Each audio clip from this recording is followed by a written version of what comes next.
South India shopping mall, the wedding మంత్ర, సరికొత్త wedding collection, south India shopping mall.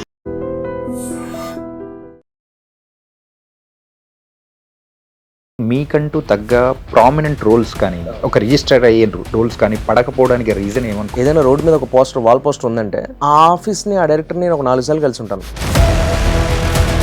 డైరెక్టర్కి ఇద్దాం అనుకుంటే ప్రొడ్యూసర్ రెఫరెన్స్ రికమెండేషన్ ఎవరిని ముందు పెడతారు. ప్రొడ్యూసర్ ఇద్దాం అనుకుంటే డైరెక్టర్కి తన ఫ్రెండ్ ఎవడో ఉంటాడు. మీరేమన్నా మిస్ చేసుకునేది ఈ మధ్య కాలంలో ఏమన్నా ఉన్నాయా? ఒక యాక్టర్ చేసిన వాటి కంటే పోగొట్టుకోవడం ఎక్కువ ఉంటాయి. తెలుగుతో కంపేర్ చేసుకుంటే తమిళ్లో బిజీ అయిపోవడానికి రీజన్ ఏంటి? ఇక్కడ ఒక మొక్క నాటితే అది ఒక రావి చెట్ల ఒక స్థాయికి వచ్చాం మనం. బట్ మళ్ళీ దానికి నీళ్లు పోసిన నాదుడు లేనప్పుడు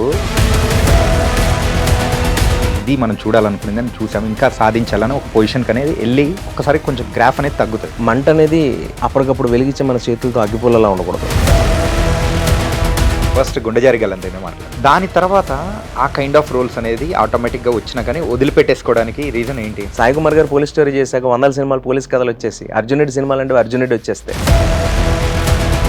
కమలాసన్ గారే రిపీటెడ్గా చేయలేడు. సాగర సంగమమే నాన్ స్టాప్గా భరతనాట్యం క్యారెక్టర్ చేస్తే ఇరిటేషన్ వస్తుంది మనకి. కలేజా మూవీ రిలీజ్, ఒకప్పుడు తీసిన సినిమాలు థియేటర్కి వెళ్తున్నారు, ఇప్పుడు తీస్తున్న కొత్త కొత్త సినిమాలు ఏమో ఓటీటీలో చూస్తున్నారు. Ticket range 300, 400, 500. ఈ 500 దాటేసి ఉంటుంది బయట పాప్కార్న్. ఆడియన్స్ థియేటర్కి రావాలిగా, నువ్వు తీసేది ఆడియన్స్ కోసమేగా. మరి కామన్ మ్యాన్ థియేటర్కి వచ్చే స్థాయి శక్తి లేనప్పుడు ఏ రకంగా సినిమా ఆడుతుంది? హాయ్ జోష్ బ్రో. హాయ్ అండి, ఎలా ఉన్నారు? నేను బాగున్నాను, మీరు ఎలా ఉన్నారు? Am good.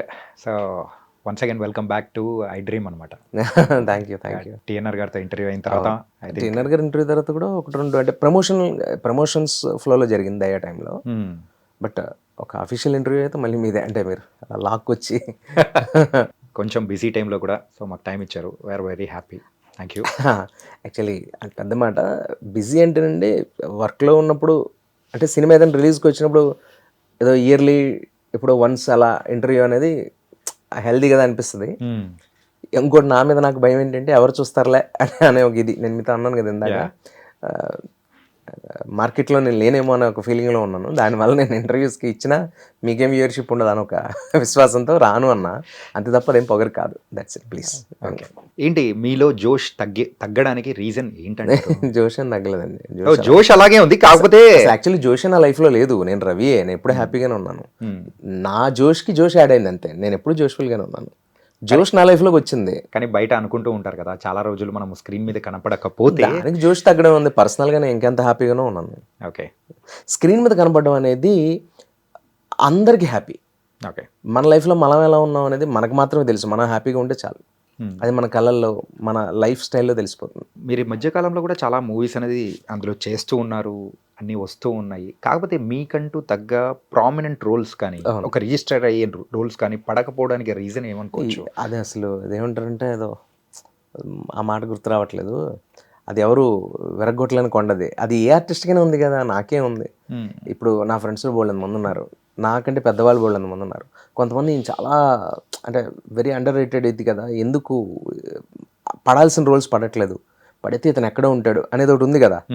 అది ఉంటే చాలు, ఫస్ట్ ఎప్పుడప్పుడు పడుతుంది. మన చేతిలో ఉందండి, అవకాశం ఇవ్వాల్సింది డైరెక్టర్స్, ప్రొడ్యూసర్స్, రైటర్స్, అంతే కదా. వాళ్ళు అనుకుంటే అవుతుంది, అనుకోవట్లేదని కూడా ఏం లేదు, అనుకుంటారు. ఈ సినిమా అనే దానికి చాలా ఉంటాయండి, ఎన్నో ఉంటాయి. డైరెక్టర్కి ఇష్టం ఉంటే ప్రొడ్యూసర్ వేరే వాళ్ళని, మన మీద ఎవరికి ఇక్కడ ఏం శత్రుత్వాలు మిత్రుత్వాలు ఏమి ఉండవు. మనకు రాకపోవడానికి, మనకు ఆ నాలెడ్జ్ రావడానికి నాకు కూడా కొంచెం టైం పట్టింది. ఎందుకు పడట్లేదు, అందరూ ఏమి ఇలా అడుగుతారు, నేనేంటి నా ప్రయత్న లోపం ఏదైనా ఉందా అనుకుంటా. అసలు ప్రయత్న లోపం కాదు అసలు.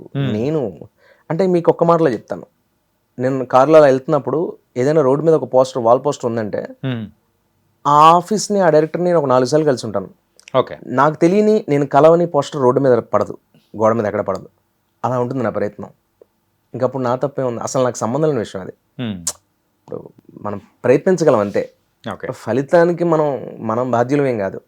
సక్సెస్ అయినా కూడా సినిమా ఒక సక్సెస్ అవ్వడానికి కారణం మనం ఒకరం అయితే కానప్పుడు, అవకాశం రాలేదు అనుకోవడానికి ప్రయత్న లోపం అవ్వకూడదు అంతే. ఓకే, అవి మన చేతికి రాలేదంటే చాలా రీజన్స్ ఉంటాయి.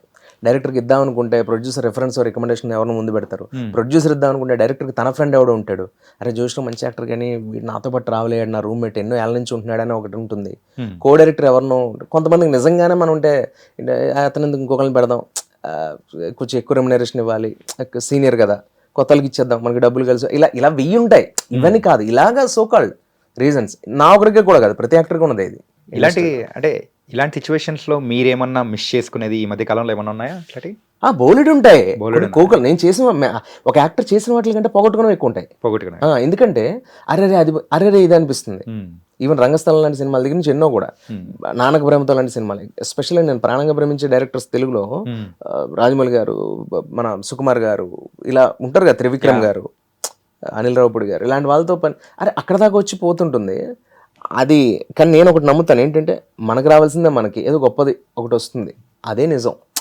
మనం ఎన్నో చేశాం కదండి, నేను కూడా కొన్ని మెతుకులు తిన్నాను కదా, అది ఎవరికి పాపం రావాల్సింది నాకు వచ్చిందో అనుకుంటాను నేను.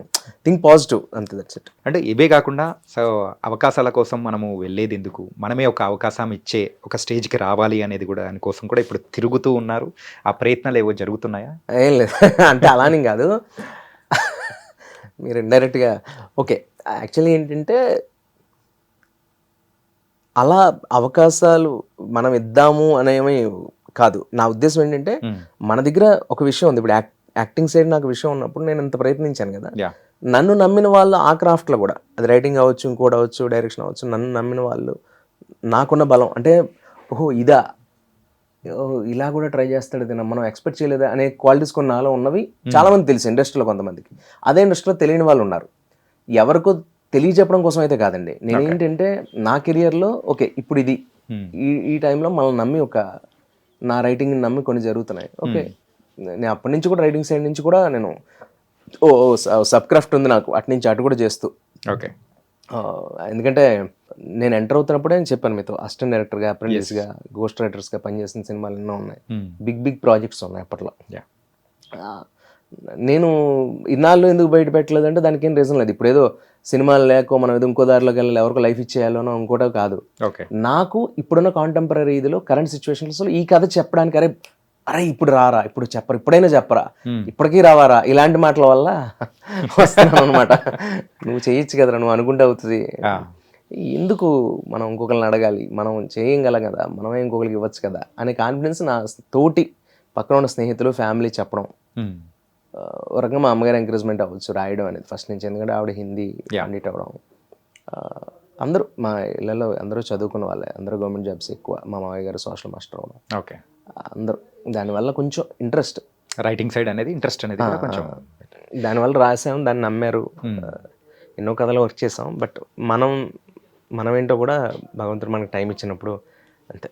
రీసెంట్ టైమ్స్లో మీ రైటింగ్ స్కిల్స్ ప్రకారం ఒకసారి అబ్జర్వ్ చేసుకుంటే తమిళ్ మూవీస్ సైడ్ అనేది కూడా మీ వర్క్స్ అనేది కూడా ఎక్కువ నడుస్తున్నాయి కదా, ఏంటి రీజన్? తెలుగు ఇండస్ట్రీ ఏం కాదు బట్ చేస్తున్నానండి, but you are busy with that all the works. తెలుగుతో కంపేర్ చేసుకుంటే తమిళ్లో బిజీ అయిపోవడానికి రీజన్ ఏంటండి? అలా ఏమండి, మనం ఏదో ఇక్కడ ఒక మొక్క నాటితే అది ఒక రావి చెట్ల ఒక స్థాయికి వచ్చాం మనం, ఏదో ఒక లెవెల్లో. బట్ మళ్ళీ దానికి నీళ్లు పోసిన నాదుడు లేనప్పుడు మనం ఒక చోట ఆగిపోకూడదు కదా. ఇప్పుడు ఇక్కడ మనకు వర్క్ కోసం వచ్చారు మీరు హైదరాబాద్లో ఒక ఆఫీస్లో వర్క్ దొరకలేదు, ఇంకో ఆఫీస్కి వెళ్తారు కదా మీరు, అంతే, దట్స్ ఇట్. అలాగే నేను నా ప్రయత్నంలో నేను తమిళ్లో, నేను కన్నడలో కూడా చేశాను. నేను ఖుషి ఖుషి ఆగి, ధ్రువ్ సర్జా, ఈ సినిమాలని గోల్డెన్ స్టార్ గణేష్తో పనిచేశాను, చేస్తూనే వచ్చాను. ఇంకా తమిళ్లో మొట్టశివ గడ్డశివ నుంచి మొదలు 7 సో మెనీ ఫిల్మ్స్. ఇప్పుడు తమిళమయ్య గారు అబ్బాయి సో మెనీ, ఇప్పుడు దాము గారు, పారంజిత్ గారు వాళ్ళ టీంలో, అండ్ మన ఖుష్బు గారి హస్బెండ్ మన సి సుందర్ గారి దగ్గర అసోసియేట్ గారు ఒక ఆయన. కొన్ని జరుగుతున్నాయి, అంటే కొన్ని అఫీషియల్గా వాళ్ళు డేట్స్ మనకు కన్ఫర్మ్ అయ్యాయి, కొన్ని చెప్పచ్చు. But I'm happy Tamil also. అంటే ఒక యాక్టర్కి ఎవరికైనా కానీ ఇన్ని సంవత్సరాల నుంచి ఇండస్ట్రీలో ఉండి అప్పుడు మనం ఒక గోల్డెన్ ఎరా అనేది కూడా మనం చూసింటాం. అంటే మన లైఫ్లోనే ఎక్కడి నుంచి మనం స్టార్ట్ అయ్యాము, అరే ఇది మనం చూడాలనుకునేదని చూసాము, ఇంకా సాధించాలని ఒక పొజిషన్కి అనేది వెళ్ళాలనే సిచ్యువేషన్స్లో ఒకసారి కొంచెం గ్రాఫ్ అనేది తగ్గుతుంది. మళ్ళీ దాన్ని బీట్ చెయ్యాలి అని చెప్పేసి కసితో పనిచేస్తారు చూసిన. ప్రెసెంట్ ఇప్పుడు మీరు ఆ స్టేజ్లో ఉన్నారా? అదికి మేలే కాకపోతే ఏంటంటే ఒక విస్ఫోటనం చెందడానికి అరవక్కర్లే. ఓకే, నేను ఒకటి రాశాను, అది కూడా నా రైటింగ్ సైడే. ఎప్పుడు కూడా మంట అనేది అప్పటికప్పుడు వెలిగించే మన చేతులతో అగ్గిపుల్లలా ఉండకూడదు. అది వెలిగి ఆ క్షణమే వెలుగుతుంది, ఆ క్షణమే ఆ మందున్నంతసేపు ఆరిపోతుంది. అలా కాదు, నేను సముద్రంలో లావాలా ఉండాలి మనిషి ఎప్పుడు కూడా. అంత పెద్ద సముద్రం ఉన్నా లోపల రగులుతూ ఉంటాం కదా, Hmm. అలాంటిది ఒకటి ఉంది నాలో. చూపిస్తానని ఏమంటలేదు నేను, ఓకే, బట్ చేస్తాను ఖచ్చితంగా. ఖచ్చితంగా. సో మేము ఎప్పుడు ఎక్స్పెక్ట్ చేయొచ్చు? అలా ఏం లేదండి, అది ఏమంటే అదే పని మీద తిరుగుతూ సంవత్సరాలు అయిపోయిన వాళ్ళు ఉన్నారు, అదే పని మీద వచ్చి ఫ్లైట్ దిగ్గానే డైరెక్టర్ అయిపోయిన వాళ్ళు ఉన్నారు. అవునా, మనమే చూస్తున్నాం. షార్ట్ ఫిల్మ్స్ తీసి కోట్లల్లో, వందల కోట్లలో సినిమాలు తీసి వేల కోట్లు కలెక్ట్ చేసి చూపించారు వాళ్ళు. యా, ఇక్కడ ఎక్కడి నుంచి వచ్చావు, ఎలా వచ్చావు అనేది కాదు, టైం వచ్చినప్పుడు నువ్వు అక్కడ ఉండి నువ్వు అనుకున్నది చేసి నిరూపించుకోగలిగావా. ప్రొడ్యూసర్ని సేఫ్ చేయాలండి. నేను ఎప్పుడు రంగంలోకి దిగుతానంటే, ఓకే నేను దాని మీద వర్క్ చేసి రీసెర్చ్ చేసి దీనికి నేను దీన్ని నేను చూపించగలను, చేయగలను, ఇప్పుడున్న టెక్నాలజీస్ అన్ని తెలుసుకుని. మామూలుగానే నాకు బేసిక్గా యాక్టర్స్ అందరికీ లెన్స్ ఏంటి, ఎక్కడ ఉంటున్నాం, ఫ్రేమ్ ఏంటి, మనం ఎవరినో ఓవర్లాప్ చేయకూడదు, ఎక్కడున్న లైట్ తీసుకోవాలి, ఇవన్నీ తెలుసు కదా మాకు. దీని మీద మేము హోంవర్క్ మామూలుగానే మాకు తెలుస్తుంది, లెన్స్ మీద చిన్న అవగాహన ఉంటుంది అన్నట్టు, లేకపోతే ఇంక వాడు యాక్టర్ కాలేడు. కాబట్టి నేను ఆ సెన్స్లో ఎంతవరకు ఇప్పుడున్న కెమెరాస్లో నా బడ్జెట్ని తక్కువ చేసుకుంటూ ఒక మంచి కథను ఎలా చెప్పగలం, ఒక హృదయమైన ఒక భావగత ఉన్న కథను ఎలా చెప్పగలం అన్న దాని మీద వర్క్ చేసి, హోంవర్క్ చేసి, దీనివల్ల ప్రొడ్యూసర్కి ఖచ్చితంగా డబ్బు తిరిగి వస్తుంది అన్న నమ్మకం ఏర్పడినప్పుడు నేను మైదానంలోకి దిగుతాను. అంతే. అంతవరకు యాక్టింగ్ ప్రకారమే ముందుకు లైఫ్ టైం నన్ను నమ్మింది యాక్టర్, పబ్లిక్, నేను యాక్టర్ అండి. వాళ్ళ దయ వల్ల, వాళ్ళ భిక్ష వల్ల మనం ఇక్కడ ఉన్నాం. ఇప్పుడు అదే నిజం, అదే నా లైఫ్. ఓకే, అంతే, దట్స్ ఇట్. ఇప్పుడు కాకపోతే ఏంటంటే మనలో ఇంకో కోణం ఉంది. లైక్ కమల్ హాసన్ గారు, రైట్, అసలు కంపారిజన్ కాదు, నాకు ఎగ్జాంపుల్ ఆయనే గుర్తొచ్చారు ఇప్పుడు, కాబట్టి చెప్తున్నా. Is a great actor.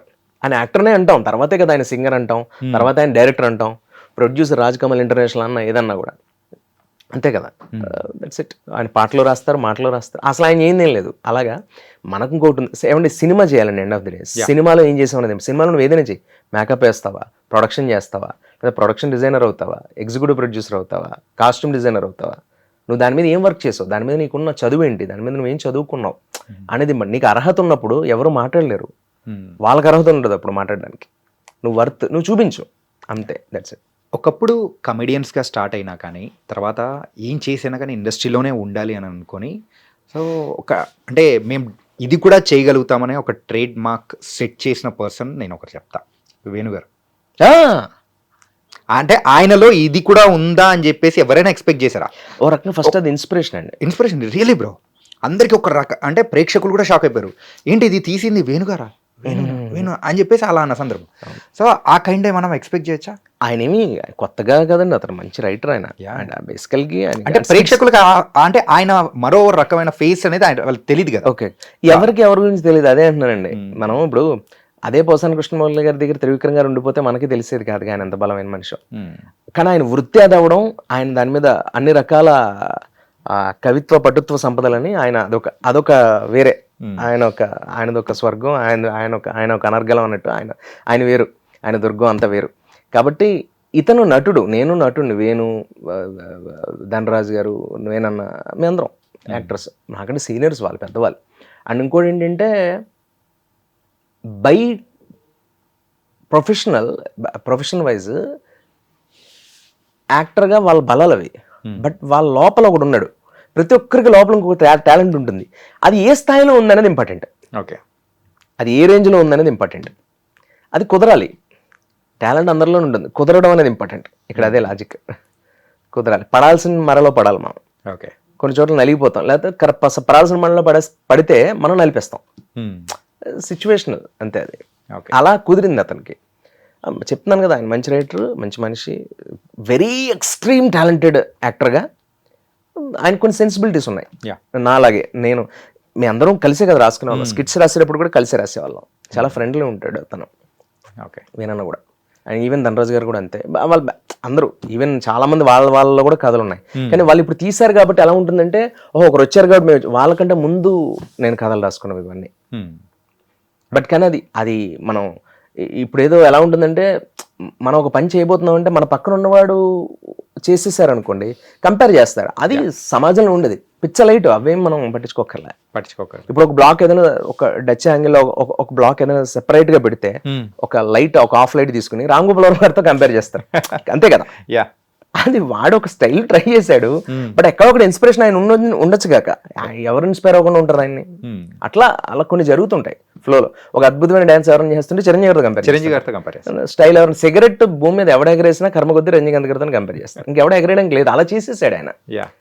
అన్ని స్టైల్స్ వాడేసాడు, ఆయన తిప్పేసి కింద నుంచి పెట్టి పైనుంచి గాలిలోంచి ఏదో చేస్తాడు, మ్యాజిక్ చేశాడు ఆయన. ఆయన మ్యూజిషియన్ అన్ని రకాలుగా చేశాడు ఆయన. మ్యూజిక్ చేశారు ఆయన, అందుకే మ్యూజిషియన్ అని కూడా అన్నాను. సిగరెట్ ఒక వేస్తే అని ఒక సౌండ్ వస్తుంది కదా, టైమింగ్, అది కూడా ఆ ఎయిర్ ఫోర్స్ ఒకటి ఉంటుంది కదా, దాన్ని కూడా ఆయన మ్యాజిక్ చేశారంటే మరి అది ఇలా కంపారిజన్స్ వస్తాయి. ఎన్ని కంపారిజన్స్ వచ్చినా నేను వేరు, నా కథ వేరు. ఒక బాపు గారు ఉండగా, ఒక జంధ్యాల గారు ఉన్నారు కదా, అప్పుడే ఒక విశ్వనాథ్ గారు ఉన్నారు కదా, అప్పుడే ఒక రాఘవేంద్ర గారు, దాసరి గారు ఉన్నారు కదా. అలాంటి గొప్ప గొప్ప అంతే, డిఫరెంట్. నువ్వు ఎలా చెప్పావు కథ అనేది ఇంపార్టెంట్. ఓకే, సో కొంచెం అవుట్ ఆఫ్ ది బాక్స్ వచ్చేద్దాము. సో కలేజా మూవీ రీ-రిలీజ్ ఇప్పుడు ఫీవర్ నడుస్తుంది కదా, ప్రెసెంట్ బాక్స్. ఎలా అనిపిస్తుంది బ్రో? ఒక చిన్న కిక్ ఏంటంటే, చాలా పెద్ద కిక్, చిన్నదేంటి కానీ జగదేక వీరుడు తెలుస్తున్నారు ఎగ్జాంపుల్. బ్యూటిఫుల్ అదొక ప్రపంచం కదా, మనం అదొక సోషల్ ఫ్యాంటసీలో అదొక మనం అది డ్రీమా నిజమా అనేదాన్ని ఎప్పటికప్పుడు చూసుకుంటూ ఇలాంటి గొప్ప సినిమా ఒకటి తెలుగులో అనేది ఒకటి ఉంటుంది. మనం నిజంగానే అక్కడ స్వర్గం నుంచి దిగి వచ్చిన అతిలోక సుందరి, భూమి మీద ఒక జగదేక వీరుడు, ఏం సింక్ ఇది అన్నట్టు. అలాంటి సినిమా మనం చిన్నప్పుడు చూసిన ఒక ప్రాజెక్ట్ ఇప్పుడు తెలుగులో మళ్ళీ రీ-రిలీజ్ అవుతుంటే మనకి, అప్పుడు మనం పుట్టలేదు, పుట్టినా కూడా కొంత ఊహ తెలియదు కొంతమందికి, మనకి. అలాంటిది నేను అదే మూవీకి నా మదర్ని తీసుకెళ్ళా థియేటర్కి, రీ-రిలీజ్కి. ఇది జగదేక వీరుడు తీసుకెళ్ళా. అంటే కుదిరింది అలా, ఒక వర్క్ మీద అంటే పని కట్టుకుని ఆవిడ ఇది మీద ఏదో వెళ్ళాలని ఆ రోజు అనుకోలే, బట్ మనసులో ఉంది. నేను ఖచ్చితంగా వెళ్తాను బై డిఫాల్ట్, నేను వెళ్ళకుండా ఉన్నాను కదా. మనం అసలు అమ్మని తీసుకెళ్ళాలి, ఇప్పుడు ఒకటే అవుతుంది కదా ఇంట్లో అని చెప్పిన ఉద్దేశంతో ఆవిడని తీసుకెళ్ళా. బట్ ఒక కొత్త ప్రపంచం చూసాం రీ-రిలీజ్లో. Theatre Housefull. ఏంటి ఎప్పటి చిరంజీవి గారు, ఇప్పుడు జనరేషన్కి కొంతమంది అంటుంటారు కదా, కొంతమంది ఒక ఆయన పాలిటిక్స్లోకి వెళ్ళడం వల్ల 10 ఏళ్ళు మిస్ అయిందని. మనం మిస్ అయ్యాం అంతే, అక్కడ ఏం మిస్ అవ్వాలి, మొత్తం అందరూ అక్కడే ఉన్నారు, చిన్నపిల్లలు అరుస్తున్నారు, మీరు చూసుంటారు కదా వీడియో. అలాగా కలేజా, అలాగే నాకు కిక్ ఏంటంటే, ఒకప్పుడు తీసిన సినిమాలు థియేటర్కి వెళ్తున్నారు, ఇప్పుడు తీస్తున్న కొత్త కొత్త సినిమాలు ఏమో ఓటీటీలో చూస్తున్నారు. దానికి ఎవరు థియేటర్స్కి రావట్లే, పాత సినిమాలే థియేటర్స్కి వస్తున్నారు. అంటే అప్పుడు ఉన్న డైరెక్టర్స్ మరి అప్పుడు రాసినప్పుడు మన బ్రెయిన్స్ చిన్నవయ్యాయా, ఇప్పుడు ఆడియన్స్ మెచ్యూర్ అయ్యారా, లేకపోతే కలేజా? అఫ్కోర్స్ కలేజా అంతే కదా మరి. ఆరెంజ్ ఇట్లా కొన్ని ఉన్నాయి కదా, జోష్ గురించి కూడా కొంత ఉంది. నేను జోష్ వింత, అదేంటి ఫ్లాప్ అంటారు కదా, దీనికి కూడా కల్ట్ ఫ్యాన్స్ ఉన్నారా? జోష్ గురించి నాగ చైతన్య గారిని, హీరో గారినే, జోష్ కంటే ఒక సెపరేట్ ఒక ఏమో అని నాకు తెలియదు. నాకైతే జోష్ లో అంత కిక్కే ఉందనేది నిజంగా నాకు తెలియదు, నేను కెమెరా ముందు చెప్తాను. ఎందుకంటే ఒక గుడ్ కంటెంట్, అది స్టార్ట్ ఏదో నేను బ్యాడ్ ఫిల్మ్ కాదు, చాలా గుడ్ కంటెంట్, గుడ్ పాయింట్, అది హెల్దీగా తీసాం అప్పుడు ఆ టైంలో మా డైరెక్టర్ గారు. అది రీచ్ అవ్వలే, దానికి చాలా రీజన్స్ ఉన్నాయి. సినిమా రిలీజ్ రోజు వైఎస్ఆర్ గారు చనిపోవడం, అవి అదొక మూడ్. పెద్ద నాయకుడు చనిపోతే థియేటర్కి వచ్చి విజిల్ వేసే మూడు, తర్వాత 3 రోజుల తర్వాత 3 days బంద్, రిలీజ్ రోజే ఆయన చనిపోవడం.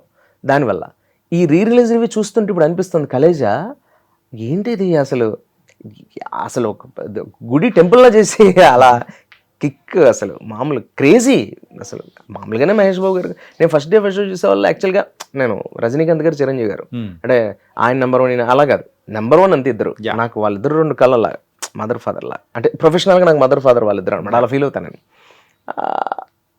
మళ్ళీ ఎవరు మదర్ ఎవరు ఫాదర్ అనుకోండి అంటే అంతే. బట్ కాకపోతే ఏంటంటే, అలా మహేష్ బాబు గారిది first day first show flow చూసిన అలవాటు ఉంది నాకు. దాని మీద స్పైడర్ టైంలో నేను టీఎన్ఆర్ గారు ఇదే ఛానల్లో చాలా బ్యూటిఫుల్ ఇంటర్వ్యూ, అది చాలా ఒక బ్యూటిఫుల్ పాయింట్స్ అప్పుడు. అలా నేనేమంటున్నానంటే, ఒక రీ-రిలీజ్కి కిక్ ఇప్పుడు ఏమిస్తుందో తెలుసా అండి. అప్పుడు మనం సినిమా 25 రోజులు 30 రోజుల్లో ఫినిష్ చేస్తే, ఈవెన్ దానవీర సూరకర్ణ లాంటి సినిమాలు కూడా, ఎన్టీ రామారావు గారు లాంటి వ్యక్తి డైరెక్ట్ చేసిన సినిమాలు కూడా కొన్ని 40 రోజులు 25 రోజులు డైరెక్ట్ చేసేవారు. ఏవి అలాంటి సినిమాలు, మైథాలజీ లాంటి ఫిల్మ్స్, అలాంటి డైలాగ్ నోరు కూడా తిరగదు ఇప్పుడున్న హీరోలకి. అలాంటి నందమూరి తారక రామారావు గారు పెద్ద ఆయన అంత కథలు చేసేస్తే 2 సంవత్సరాలు నిలబెట్టి 365 days హ్యాండ్ రోల్ ఉన్నాయి, 2 years హ్యాండ్ సినిమాలు ఉన్నాయి, దానవీర సూరకర్ణ లాంటి సినిమాలు. మరి ఇప్పుడు మనం 2 సంవత్సరాల సినిమా తీస్తుంటే 1 వారం రోజులు ఆడుతుంది సినిమా. మరి అంటే మారింది అది. ఇప్పుడు ఎక్కడ అంటే ఇప్పుడు మారిందంటే ఏం మారిందని, టూరింగ్ డాగ్స్ నుంచి సింగిల్ స్క్రీన్కి వచ్చాం, ఒప్పుకుంటారు కదా మీరు? అవును. సింగిల్ స్క్రీన్స్ నుంచి మనం మల్టీప్లెక్స్కి వెళ్తున్నాం, మారిందిగా. రంగస్థలం నుంచి, రేడియో నుంచి, సీడీ నుంచి, డివిడీ నుంచి, టీవీ నుంచి, చివరికి థియేటర్ని తీసుకొచ్చి ఇంట్లో పెట్టుకున్నాం ఓటీటీ రూపంలో. ఇంకా రెచ్చిపోయిన వాళ్ళు ఐబొమ్మల మూవీ రూల్స్లో అద్భుతాలు చేస్తున్నారు. అసలు థియేటర్ అనేది మనకు వద్దనుకుని డబ్బంతా తీసుకెళ్ళి టీవీకి పెడుతున్నారు అంతా కొంతమంది. అంటే మెంటల్గా వాళ్ళు ఎక్కడ చిరాకు పడ్డారంటేనండి, అది మనలో అంటే ఇండస్ట్రీ దాని కాదు, ఇది చాలా పెద్ద సబ్జెక్టు. బట్ కానీ ఏమంటున్నానంటే థియేటర్ని టికెట్ కంటే పాప్కార్న్ ఎక్కువ డామినేట్ చేస్తుంది, థమ్స్అప్ డామినేట్ చేస్తుంది. ఒక ఫ్యామిలీ ఒక నెలకి 10,000-15,000 సంపాదించి ఒక సాదాసీదా కామన్ ఆడియనే కదా మనకి టికెట్స్ తగ్గొట్టేది ఎక్కువ.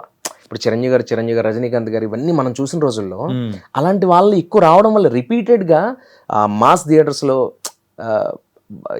ముఖ్యంగా ఆ బీసీ కౌంటర్ ఆ ఫుట్ ఫాల్స్ అనేది ఎక్కువ ఉండేది రిపీటెడ్గా కూడా. ఎందుకు ఉండేది? టికెట్ వాళ్ళకి అందుబాటులో ఉండేది. రైట్.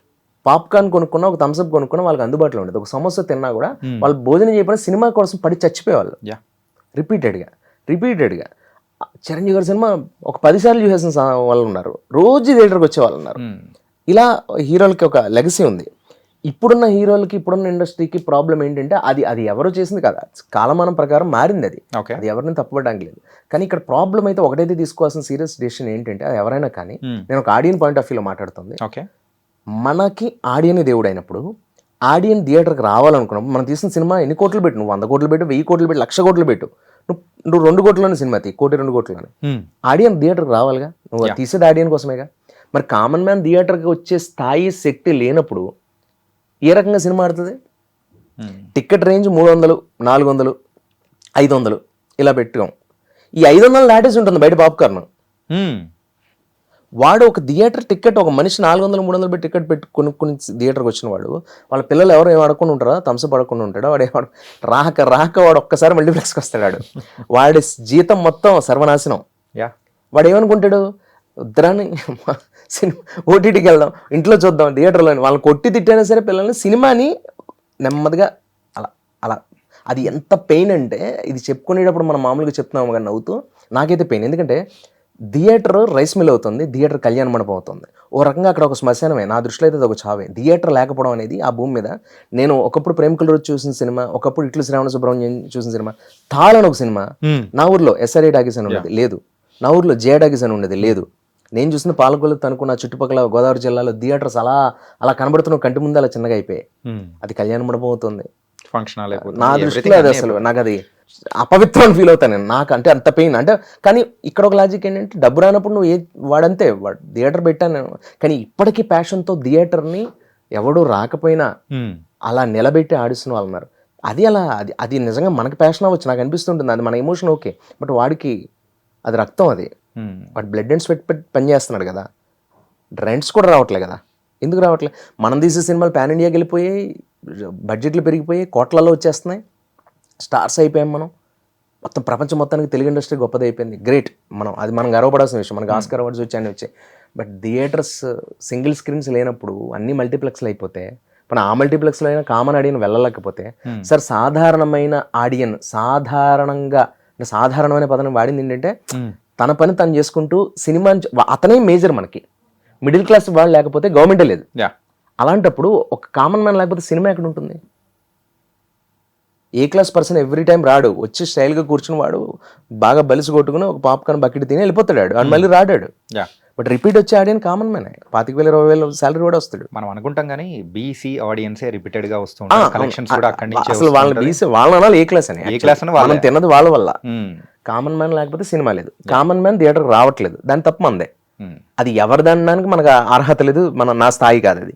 బట్ ఇది ఒక పెయిన్. నేను కామన్ మ్యాన్ లా మాట్లాడుతున్నాను. కానీ ఇలాంటివన్నీ ఒకసారి అబ్జర్వ్ చేస్తుంటే, యాజ్ ఎ ఫిలిం మేకర్గా కానీ, యాక్టింగ్ చేస్తున్న పర్సన్గా కానీ, అరే ఎక్కడికి వెళ్తున్నాం రా బాబు అని చెప్పేసి అనిపించిన సందర్భం, బాధపడిన సందర్భం. ఫస్ట్ ఆఫ్ ఆల్ 70 మనం ప్రేమించి వస్తాం కదండి. మనం ఒక గోల్డెన్ పీరియడ్లో మొదలు పెట్టాం కెరియర్. అంటే 20 ఏళ్ల క్రితం 2005, 2006 అంటే 2003 అనుకుంటాం. 2003 అంటే 2003, 2004 నేను చెన్నై డైరెక్ట్ నేను ఎంటర్ అయింది చెన్నైలో ఉన్నాను 2005 వరకు. 2005 మిడ్లో ఎప్పుడు వచ్చాను. స్ట్రగుల్లో ఒక విచిత్రం తేజ గారిది, పౌరుడు, ఇలా చేసుకుంటూ వెళ్ళా. మళ్ళీ 2-3 ఏళ్ళు సినిమాలు తిరగడం, స్ట్రగుల్, ఎవరో నమ్మట్లే, డైలాగ్ ఇవ్వట్లే. అప్పుడు డైలాగ్ ఏం కాదు, అది మగధీర 2009 డైలాగ్ చెప్పింది. అందులో ఒక 50% కట్ అయిపోయి 50% ఉంది. అయినప్పటికీ ఏదో చిన్న డైలాగ్. అది ఫస్ట్ ఫిల్మే నేను డైలాగ్ చెప్పింది మగధీర. ఇమీడియట్గా కొన్ని నెలల్లో అదే ఇయర్ 2009 జోష్ మీ లైఫ్ అంటే జోష్ నిలబడలేదు, flop film, but good film. అది అలా ఉండిపోయింది. జోష్ రవి వెనక ముందు ఏం లేదు, అలా జోష్లో అయింది. సరే, అది అందరికీ తెలిసిన విషయం. ఆ అబ్బాయి జోష్లో రవి అలా వాళ్ళే పెట్టేసుకున్నారు. దేవుడు మనకు అలా ఇచ్చాడేమో, అది అలా కంటిన్యూ అయింది. సరే, రవి జోష్ అలా వెళ్ళిపోయింది. ఇంకా అలా ఫ్లోలో సినిమాలు చేస్తున్నప్పుడు, మనం అప్పుడు వచ్చినప్పుడు సినిమా 70mm స్క్రీన్, మన పోస్టర్, మనం థియేటర్లో కనబడుతున్నాం, అరే నీ అలా అలా ఉండేది.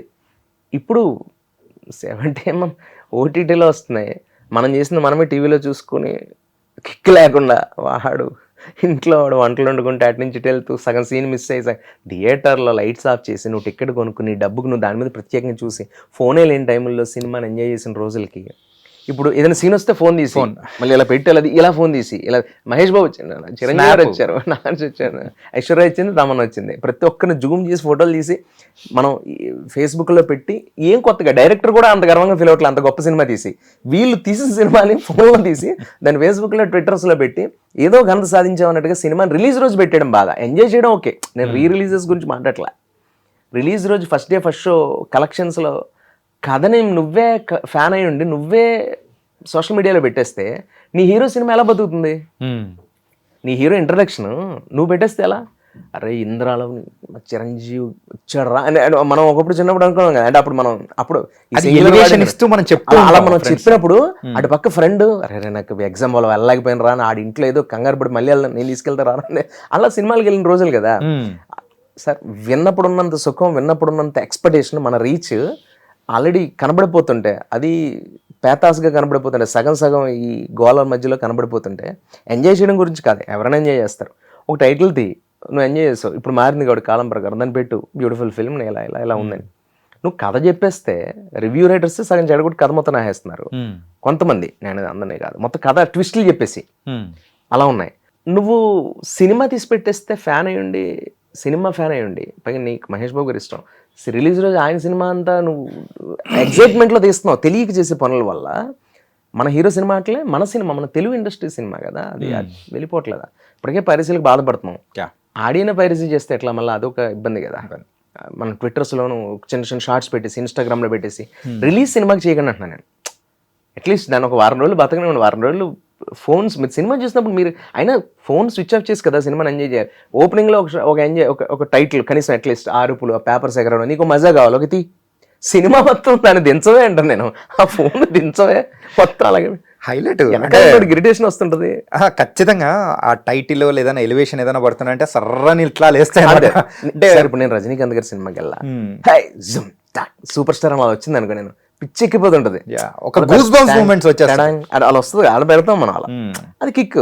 ఓకే అయిపోయింది. నేను మళ్ళా ఇంకా ఆయన వచ్చి ఆయన మాట్లాడి అవి నేను చూడాలి కదా, నేను ఎవరికో చెప్పుకోవడం, నేను నా టికెట్ డబ్బులు కొనుక్కుని నేను సినిమా చూడాలి కదా. That's what I'm saying. అంటే మీ కెరియర్లో హైలైట్స్ ఒకసారి అబ్జర్వ్ చేసుకుంటుంటే గుండెజారికి ఎందుకులే బ్రో మీరు ఇంకా అది ఏం చేసింది మనకు ఎప్పుడు నాకేం కిక్ వచ్చే పని నాకు పర్సనల్గా ఏమనిపించలే. నాకు ఆనందాన్ని ఇచ్చింది. నా బలాలు నేను చూపించుకున్నది ఏం రాలే ఇప్పటి వరకు లేదు.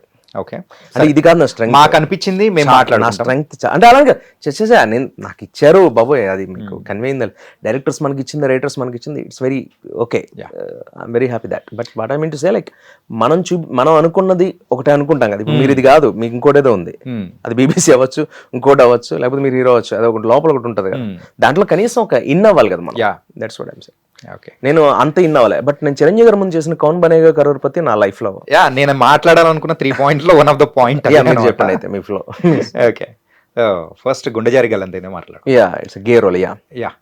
కానీ దాని తర్వాత ఆ కైండ్ ఆఫ్ రోల్స్ అనేది ఆటోమేటిక్ గా వచ్చినా కానీ వదిలిపెట్టేసుకోవడానికి రీజన్ ఏంటి? డబ్బులు కూడా బాగా ఇస్తున్నారు. మొనాటిని బ్రో, మొనాటిని అది మొనాటిని కాదు, మీరు అడగడం నేను చెప్పడం ఇంటర్వ్యూస్ లో అయిపోయింది. అందుకే అన్న కొన్ని పాయింట్స్ అన్నా చెప్పకపోతే లేదు. మొనాటిని నేను చేసింది మనకి అంటే స్టీరియో కైండ్ ఆఫ్ ఇది అయిపోకూడదని. సాయి కుమార్ గారు పోలీస్ స్టోరీ చేశాక 100 సినిమాలు పోలీస్ కథలు వచ్చేసి, అర్జున్ రెడ్డి సినిమాలు అంటే అర్జున్ రెడ్డి వచ్చేస్తే ప్రతి దాంట్లో ప్రకాష్ రాజ్ గారు అదే తండ్రి క్యారెక్టర్ చేయడానికి, కమల్ హాసన్ కాదు కదా ఎవరు కూడా. కమల్ హాసన్ గారే రిపీటెడ్ గా చేయలేడు. సాగర సంగమమే నాన్ స్టాప్ గా భరతనాట్యం క్యారెక్టర్ చేస్తే ఇరిటేషన్ వస్తుంది మనకి, అంతే కదా. అఫ్ కోర్స్ అంతే కదా.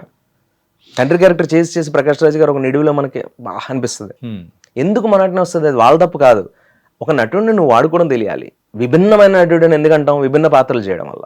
ఓకే, అంతే కదా. కాంటెంపరీగా కొత్తగా కరెంట్ సిచ్యువేషన్స్ లో ఉన్న మోడ్లోంచి బయటకు మనం తీసుకురావాలి కథల్ని. లైక్ విజయ్ సేతుపతి, అది కదా. ఒక 96 చేయడం, ఒక విక్రమ్ చేయడం, ఒక విక్రమ్ చేసి ఒక సూపర్ డీలక్స్ చేయడం, అది కదా అసం. అది నేను అనేది, అది మన చేతుల్లో లేదది.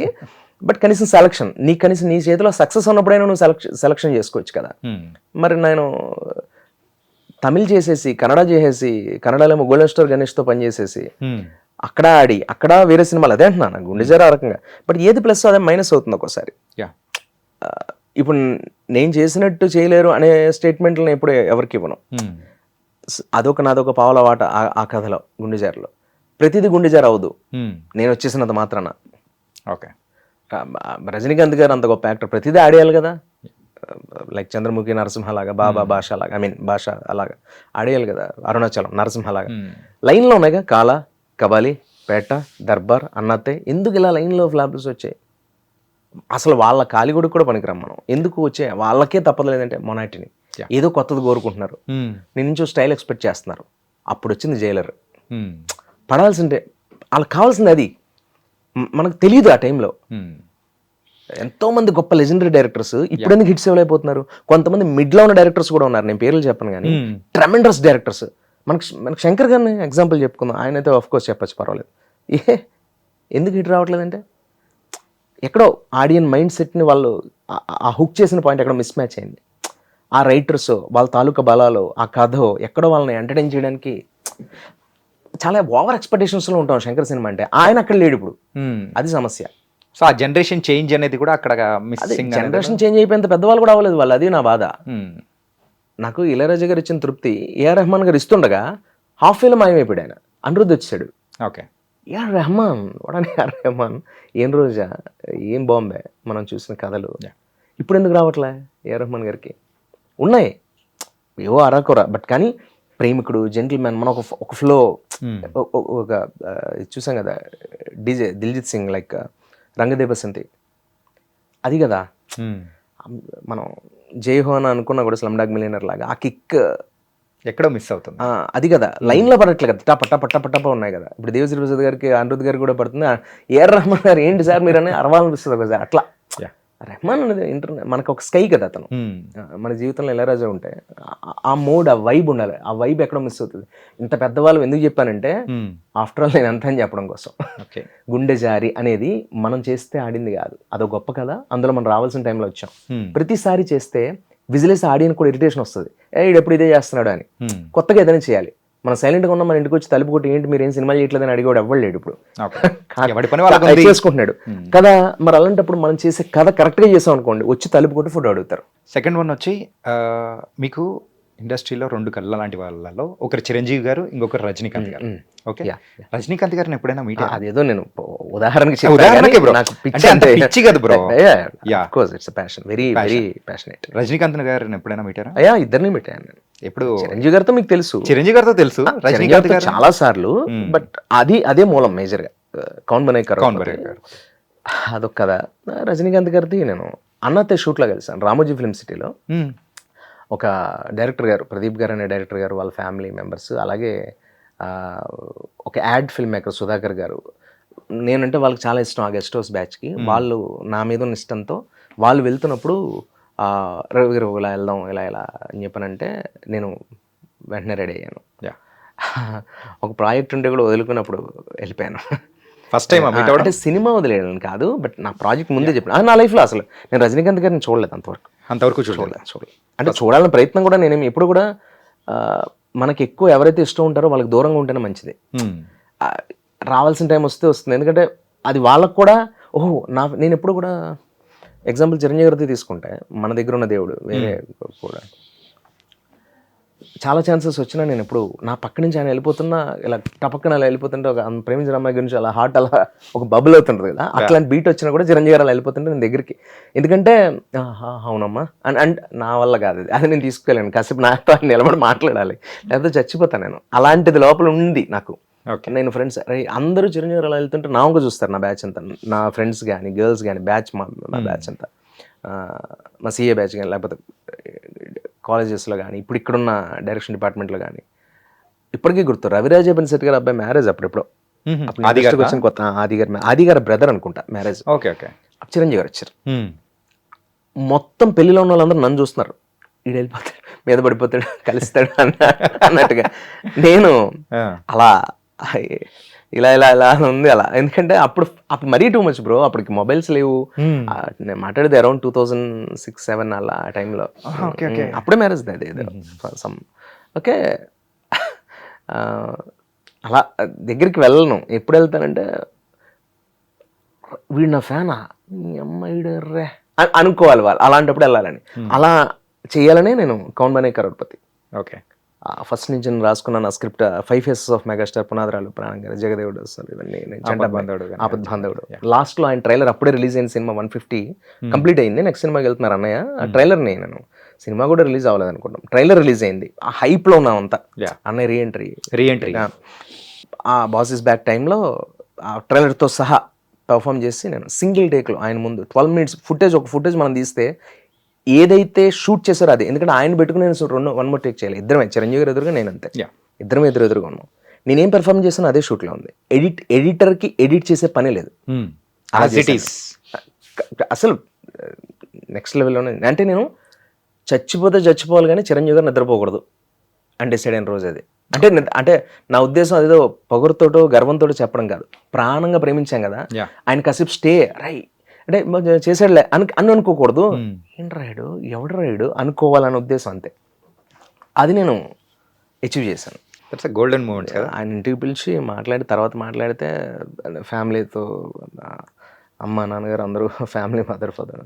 It's very beautiful journey. And అన్నయ్యతో అది ఎప్పుడు వెళ్ళినా ఆయన అలాగే కూర్చొని ఆయన రవి లవ్లీ అన్న. అప్పుడు కూడా ఇంట్లో కూడా ఆయన కాఫీ సర్వ్ చేశారు మాకు. That's the beauty. అంటే ఆయన సంస్కారం, ఆయన స్థాయికి.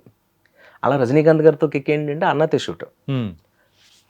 ఆయనలో నాకు బాగా నచ్చింది ఏంటంటే ఆయన విత్ మేకప్లో ఫొటోస్ ఇవ్వరు. నేను ఫోటో దిగడానికి రాలేదని చెప్పా.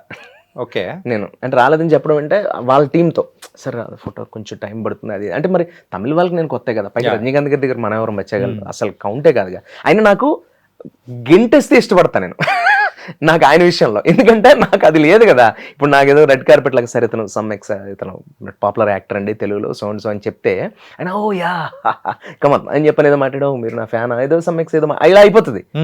అది ఒకటి అలా కాదు, వెయిట్ చేసి అట్లా ఉండాలనేదే నాకు కూడా. మీరు ఎలా అయినా తీసుకోండి దాన్ని. అండ్ అది నేను ఏం చేశాను, ఆ క్యూలో ఉంటే ఒక 167 మంది, నేను కూడా అలా క్యూలో నిలబడాను.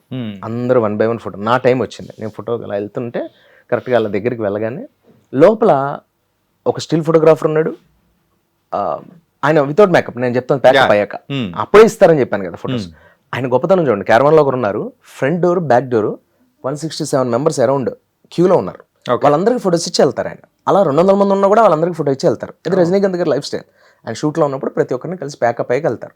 ఒకవేళ ఆయనకి ఏదైనా కొంచెం హెల్త్ రీత్యానో ఏదైనా కొంచెం ఆయన డల్గా ఉన్నారంటే మోడ్లారో షూట్ వల్ల నెక్స్ట్ డే పెడతారు. ఓకే, దాన్ని ఇలా ప్యాకప్ అయ్యాక టోటల్ షెడ్యూల్ అయ్యాక ఇంకా బయట గ్రౌండ్ అవుట్ పెట్టేసి 1 by 1 ఫటాఫట్ దానికోసం 2-3 గంటలు కేటాయిస్తారు. That is nature. తమిళ అందరికీ ఉంది అది. విజయ్ సేతుపతి గారు, అజిత్ గారు అందరికీ ఉంది అది. రజనీకాంత్ గారు మొదలు పెట్టారు యాక్చువల్లీ. ఓకే, ఈవెన్ అలా నా టైం వచ్చింది. నా టర్న్ వచ్చినప్పుడు హార్ట్ అలా. కాకపోతే అది ఇంకా మోర్ కదా. నేను చిరంజీవి గారిని కనీసం మన ప్రాంతం, మన అన్నయ్య కాబట్టి, మన ఇల్లు కాబట్టి ఎప్పుడైనా వెళ్ళొచ్చని ఒకటి ఉంటుంది, మన హైదరాబాద్ కాబట్టి. ఆయన నేను చెన్నై మంది వేరే ప్రపంచం కదా అది. అఫ్కోర్స్ ఇప్పుడు నాకు టైం వచ్చి ఉండొచ్చు కాక, బట్ అంత ఈజీ అయితే కాదు అది. నాకు నేను ఇంట్రెస్ట్ చూపించాను. ఎందుకంటే నాకు ఒక ఇది ఉంటుంది కదా, డిస్టర్బ్ చేయకూడదని. వాళ్ళ గమ్ముని ఏంటి అని అంటే నేను తీసుకోలేను. కాబట్టి నాకు వాళ్ళది రాకూడదని నేను వెళ్ళా. పైకి వెళ్తే ఆయన మామూలుగా అంతే కదా, సోకాళ్ళు ఎవరు వచ్చారో 167 member అన్నట్టు ఆయన ఏదో కమన్ అని చెప్పిన చేయబడ. నేను చేతి నుంచి అలా వెళ్తున్నా సార్ బాస్, నేను ఒకసారి తలేవా ఒకసారి పేసలమ్మా రోర్ మారాను. యా నేను మాట్లాడుతూ sir big fan of you, like నేను మీరు చిరంజీవి గారు, ఆయనతోనే చెప్పాను ఆ విషయం. చిరంజీవి గారు మీరు ఇద్దరు లేకపోతే నాకు సినిమా మీద ఇంట్రెస్ట్ లేదండి. నాకు సినిమా లేకపోతే ఏం చేస్తాననేది ఫస్ట్ ఆఫ్ ఆల్ నాకు తెలియదు, నెంబర్ 1. నెంబర్ 2, సినిమా అనేది నాకు ఒకటి, ఈ ప్రపంచం ఒకటి ఉంది, దీంట్లో నేను బతకగలను, మనగలను అని తెలుసుకున్నది కేవలం మీ వల్లే. ఓహో నేను కూడా అవుతా, నేను చూపిస్తా అని ఈరోజు నీ స్థాయి సార్. ఒక పర్వాలేదు సార్ ఇలా ఉన్నాను, ఫ్యూచర్లో ఇంకెంత అవుతాను బికాస్ ఆఫ్ యూ, మీ భిక్ష, మీ యొక్క ఇన్స్పిరేషన్ అని చెప్తుంటే పక్కన ఆయన అలా షాక్లా, yeah okay your actor, why ఎందుకు మీరు అక్కడ నిలబడి ఉన్నారు, మరి అప్పుడు మీరు రావచ్చు కదా సో మాట్లాడుతున్నారు ఆయన. ఈ లోపల పక్కన ఒక ఆయన తెలుగు ఆయన ఎన్నో ఏళ్ళ నుంచి రజనీకాంత్ గారి దగ్గర పనిచేస్తారు. ఆయన పేరు శోభనాద్రి గారు ఎవరు పెద్ద ఆయన, చాలా పెద్ద ఆయన. ఓకే. నాకు తెలియదు ఆయన తెలుగు ఆయనని. ఆయన ఏలూరు అయింది. ఆయన చెప్తున్నారు రజనీకాంత్ గారికి, తెలుగులో ఆయన మాట్లాడిస్తున్నారు మామూలుగా రజనీకాంత్ గారితో. సరే ఇతను ఒక దగ్గర ఒక చాలా 15-20 years నుంచి is very leading actor, one of the leading comedian and character artist. ఇలా మీరు మీలాగా చాలా బాగా చేస్తారు సార్ ఇమిటేట్ చేయాలి, లైక్ శివకార్తికేయన్ అక్కడైతే ఇక్కడైతే అలా చెప్పాడు ఆయన. యా ఓకే అన్నాడు ఆయన. అంటే నేను సార్ ఒక మారు ఇలా యాక్టింగ్ పండురారు sir sir yeah please please. ఆయన అలా క్యారవన్ దగ్గరికి వెళ్ళి నడుచుకుంటే అలా క్యారవన్ దగ్గర సోఫా దగ్గర ఆయన అలా కూర్చుని ఉన్నారు. నేనే, అందరూ ఆయనకి వెళ్ళిపోయారు, ఎవరు లేరు. స్టిల్ ఫోటోగ్రఫర్ అండ్ ఇంకొకరు శోభనాద్రి గారు, దళపతి, అరుణాచలం, బాబా, భాష, చంద్రముఖి. అప్పటికి దర్బార్ ట్రైలర్ రిలీజ్ అయింది. దర్బార్ ట్రైలర్ రిలీజ్ అయింది అంతే, సినిమా రిలీజ్ కాలే. అన్నతే షూటింగ్ లో కోవిడ్ రాబోతోంది భూమి మీదకి, అప్పుడు కోవిడ్ అనేది లేదు. అంతే అంతే కరెక్ట్. దర్బార్ ట్రైలర్ రిలీజ్ అయింది అంటే ఆ దర్బార్ ట్రైలర్ తో సహా మొత్తం చేశా. దళపతి నుంచి మొదలు మొత్తం చేశా. ఆయన అని చెప్పని వచ్చి హగ్ చేసుకుని కౌగిలించుకుని ఫోర్హెడ్ మీద కిస్ చేసి, ఆయన ఒక ఎమోషనల్ ట్రాక్ లో ఉన్నప్పుడు నేను అనే ఒక మారు నేను ఒకసారి హ్యాండ్ని కిస్ చేయాలని ఉంది నాకు అని రజనీకాంత్ గారిని వాయ్ అంటే నాకు రియల్గా నాకు పిచ్చుంది ఏంటంటే భాష టైంలో ఆయన పక్కన ఉన్న ఎవ్రీ పర్సన్ ఎవ్రీ ట్రాక్లో షార్ట్ అయిపోయిన తర్వాత వచ్చి కిస్ చేస్తారు కదా, నాకు ఎప్పటి నుంచి అలా కిస్ చేశాను, వెనకాల నుంచి వచ్చిన అలా కిస్ చేశాను అనమాట ఆయన్ని. అది నాకు లైఫ్లో మర్చిపోయిన ఒక అనుభూతి. ఆయన నన్ను ఫోర్ హెడ్ మీద కిస్ చేయడం అట్లా నాకు ఆయన చెప్తే నాకు లిటర్ అంటే వేరే లెవెల్ అది. అది నాకు రజనీకాంత్ గారికి తెలుసు, ఎవరికి తెలియదు. ప్రాబ్లం ఏంటంటే ఆయన టీవీకి రారు, అది స్టేజ్ మీద చేసింది కాదు. ఒక క్యారవాన్ లో అక్కడ ఉన్న యూనిట్ కి నాకు రజనీకాంత్ గారికి ఇద్దరికి తెలుసు. ఆ లోపలైతే నాకు రజనీకాంత్ గారి తప్ప ఎవరో తెలియదు. కానీ అది మెమరబుల్ టైం. ఇక్కడ ఉన్న తెలుగు డైరెక్టర్స్ అందరూ బయట దగ్గర ఏం చేశారు ఆయన్ని అంతసేపు, అరగంట సేపు రజనీకాంత్ గారిని ఏం చేసావు లోపల. చాలా అది నేను లైఫ్ లో మర్చిపోలేదు. ఫొటోస్ ఉన్నాయి ఇప్పుడు, కాకపోతే కలిసిన పిక్స్ ఉన్నాయి. అదే టైంలో ఆ టైంలో వెళ్ళిపోతున్నప్పుడు ఆయన అలా ఆయన చెప్పి అలా చూసి ఆయన క్వశ్చన్ అంటున్నారు ఆయన అలా, అది ఇప్పటికి గుర్తు అలా అన్నాం. వెళ్తాం పేరేనా అన్నారు, రవి జోష్ sir. Yeah okay Ravi, all the best అన్నాను. సరే కింద దిగిన తర్వాత ఆయన కార్ ఎక్కేంత వరకు అందరూ ఉన్నాం అలా వెయిట్ చేస్తూ. ఒక కుంభమేళాలా ఉంది. ఆయన అలా కార్ ఎక్కి ఇన్నోవా పైకి అలా ఎక్కి, వైట్ కలర్ ఇన్నోవా, ఆయన ఒక చిన్న ఒక షర్ట్ ఒకటి ఏదో షర్ట్ ఒక చిన్న లుంగి లాంటిది కట్టుకుని రుద్రాక్ష మాల ఒకటి వేసుకుని పైకి ఎక్కి ఇన్నోవాకి ఇలా ఎక్కి నన్ను ఎతుకుతున్నారు అలా. రవి అంటే సార్ తెలగా bye bye bye sir Ravi అట్లా అలా ఎండ్ అయింది. రామోజీ ఫిల్మ్ సిటీలో ఎక్కడ కార్ పెట్టానో తెలియక మనం మామూలుగా ఏం బిమ్మాల్లో పెడితే మర్చిపోతాం కదా, అలా నా కార్ ఎక్కడ పెట్టానో తెలియక డిజాల్వ్ అయిపోతుంది నా ఐస్. అంటే ఆ వాటర్ అలా ఉండిపోయింది. అంటే మళ్ళీ చూడగలనా, మళ్ళీ వస్తుందా, ఎవరికైనా చెప్పుకుందాం అన్నా కూడా అనే వస్తుందేమో. సర్లే, యాక్చువల్లీ మనం ఇప్పుడు పిక్స్ దిగుతున్నాం కానీ ఒక కిక్ ఉండేది ఒకప్పుడు ఫొటోస్ కెమెరాస్ లేనప్పుడే. ఏంటంటే నిజమైన అనుభూతి మీకు కలిసినప్పుడు, ఇప్పుడు ఇక్కడ ఎంతమంది ఉన్నాం కదా, ఈ రోజు ఇలా మాట్లాడుకున్నాం కదా, ఈ కెమెరాస్ కంటే ఎక్కువ గుర్తులు మనకు ఉండేవి. ఆ రోజు అక్కడ కలిసాం కదా, అప్పుడు కెమెరా లేదు, ఫోటో ఉంటే బట్ బ్యూటిఫుల్ టైం కదా. బ్యూటిఫుల్ టైం నీకు ఎలా గుర్తుంది కెమెరా లేకపోయినా? ఇప్పుడు కెమెరా ఉన్నా కూడా గుర్తుండట్లా. అంటే మెమరబుల్ టైం మనం ఇన్స్టాలో ఫోన్లో అలా అమ్మాయి అలా మాట్లాడుకునేట అలా చూసేసుకుని ఆ ఫొటోస్ చూసుకుని గడిపిన టైంని అక్కడే ఆపేసాం. అదే గుర్తు, నిజమైన గుర్తులు నీ బ్రెయిన్లో లేవు, నీ మస్తిష్కంలో లేవు. దానివల్ల కిక్కిపోతుంది. బట్ నాకు రజనీకాంత్ గారితో అవుతుంది. That's the beauty. నాకు తెలుసు, నా మనసుకు తెలుసు. ఆయన ఎదుర్కొన్నప్పుడు నేను చెప్పగలను ఏదో స్టేజ్ మీద, ఆ రోజు నేను ఎలా అనేలోపు ఆయనే యా అంటాడు ఆయన. అట్లా అంత కిక్ ఉంది నాకు. అంటే ఇంకో హైలైట్ ఏంటంటే ఖైరా జకాయ్. ఖైరా జకాయ్ మూవీ చాలా బాగుంది. అండ్ ఆల్సో మీరు కానీ సో మీ క్యారెక్టరైజేషన్ అంటే ఇంకొక జోష్ రవిని మేము చూసాము అన్న టైప్లో all variations you done. So కన్నింగ్గా కానీ అంటే కామెడీగా కానీ ఆ హీరోయిక్ కానీ ఎవ్రీథింగ్ యూ డన్. ఆ క్యారెక్టర్ అలాంటిది. అంటే ఊర్లలో వెరీ రూట్స్ నుంచి ఉన్న రోల్ కదా, దాన్ని అలా మాసీగానే చేసాం అప్పుడు. అంటే ఒకవేళ ఆ మూవీ కనుక సక్సెస్ అయ్యింటే, ఆ మూవీ సక్సెస్ మూవీ ఎందుకు చెప్పను, అది చాలా మంచి క్రోడ్ అమౌంట్కి మా టీవీ ఛానల్ కొనుక్కుంది అప్పట్లోనే. అంత అమౌంట్కి అలా కొన్న మా టీవీ తీసుకుంది అప్పట్లో. అండ్ మోర్ ఓవర్ ఇంకోటి ఏంటంటే ఆ సినిమా రిలీజ్ అయిన తర్వాత థియేటర్స్లో ఆ సినిమా బాగుంది అనే టైంకి సినిమా తీసేశారు. ఎందుకు ఆ ప్రొడక్షన్లో ఉన్న ప్రొడ్యూసర్స్కి వాళ్ళకి ఏదో చిన్న క్లాష్ అయింది. ఎవరైతే ప్రజెంట్ చేశారో వాళ్ళకి ప్రొడ్యూసర్కి చిన్న క్లాష్ అయింది. ఆ ఈగో డిస్ట్రాక్ట్స్ వల్ల, నేమ్స్ అనవసరం కానీ, థియేటర్స్ సినిమా తీశారు. లేకపోతే కనీసం అది ఒక గుడ్ మూవీ యావరేజ్గా అయ్యేది, ఇంకా మోర్ పాపులారిటీ వచ్చేది.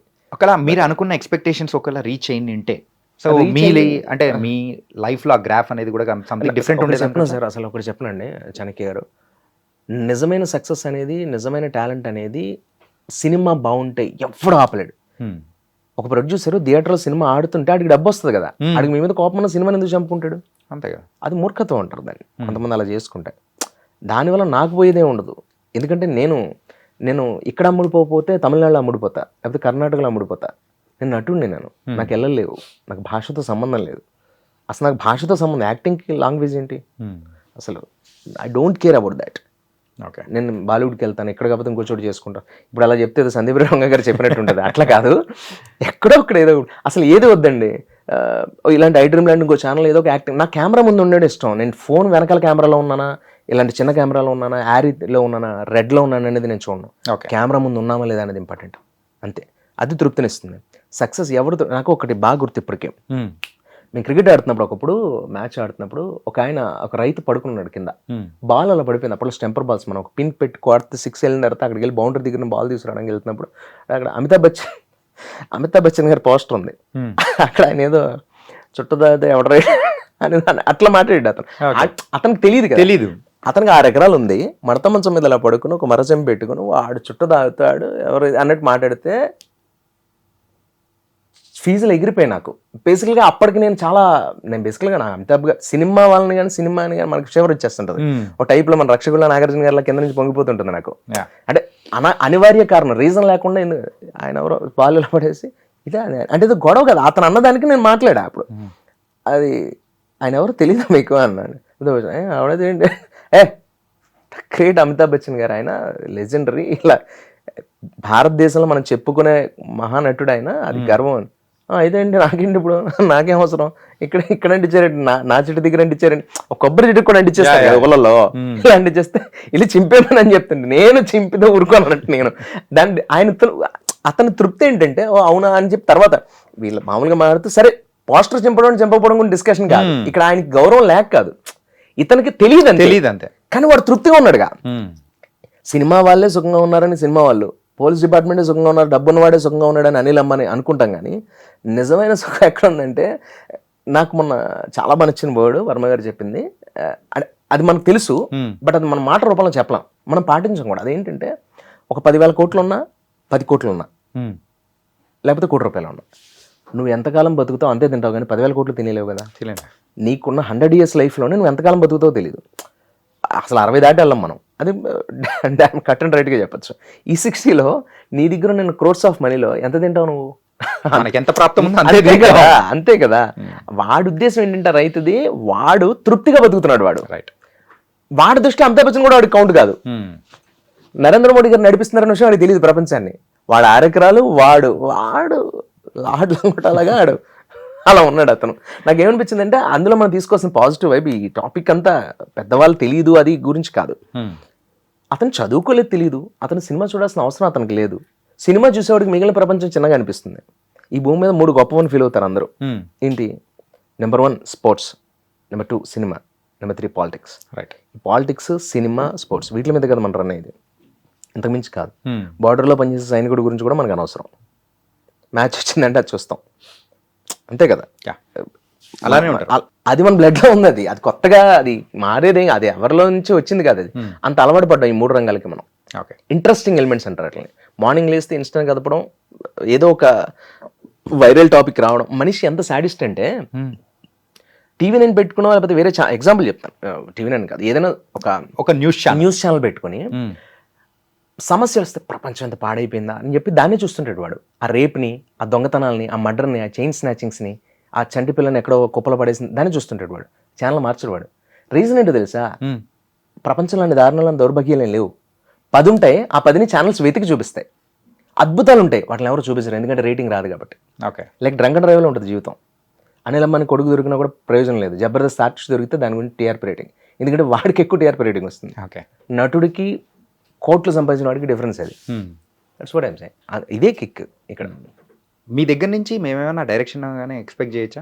ఎందుకు ఇలాంటివన్నీ జస్ట్ ఎక్స్పెక్ట్ చేయక్కర్లేదు, ఎందుకంటే నా నుంచి నేనే ఎక్స్పెక్ట్ చేయను, మళ్ళీ మీరు కొత్తగా కాదు. ఏమన్నా ట్రయల్స్ కానీ ఏమన్నా ప్రయత్నాలు ఇప్పుడు నాకంటూ ఒక అద్భుతమైన నేను థింక్ చేస్తున్న కథ చెప్పాను కదా మీతో. అంటే ఇవి ఇంత థింక్ చేస్తున్నారంటే యాజ్ ఎ రీసెర్చ్గా కానీ మూవీ పరంగా ఉన్న ప్రేమ కానీ ఎవరు ఊహించింది, ఎవరు ఇప్పటిదాకా చూడండి కొన్ని అద్భుతాలు అయితే నేను ఇన్ ఫ్యూచర్ చేస్తాను okay as a director, as a writer. But ఇదేదో శాసనం శిలాశాసనం ఇలా గొప్పతనాలు ప్రగల్భాలు కాదు. Anything is reflection on this earth నేను ఎప్పుడు అంటుంటాను. అంటే మనం ఎదుటి వాళ్ళకి ఏమి ఇచ్చామో దాన్ని బట్టి వాళ్ళ ఎక్స్ప్రెషన్ రియాక్షన్స్ వస్తాయి. మనం ఇప్పుడు మన చేతిలో ఒక పని ఉంది, నోరు మూసుకుని పని చేసుకుందాం, తడిగుడ్డేసి కూర్చున్నాను నేను.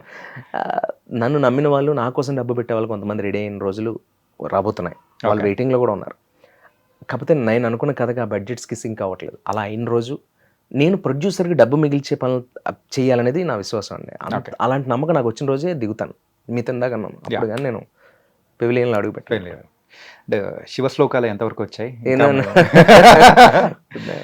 అంటే చాలా ఇంటర్వ్యూస్లో మీరు చెప్పారు. రాసిన ఉన్నా బట్ బ్రెయిన్లో లేవు. బట్ అంటే 12 కదా 9 ఇంకొక 3 చేస్తే ఆల్బమ్ చేద్దామని ఒక తపన.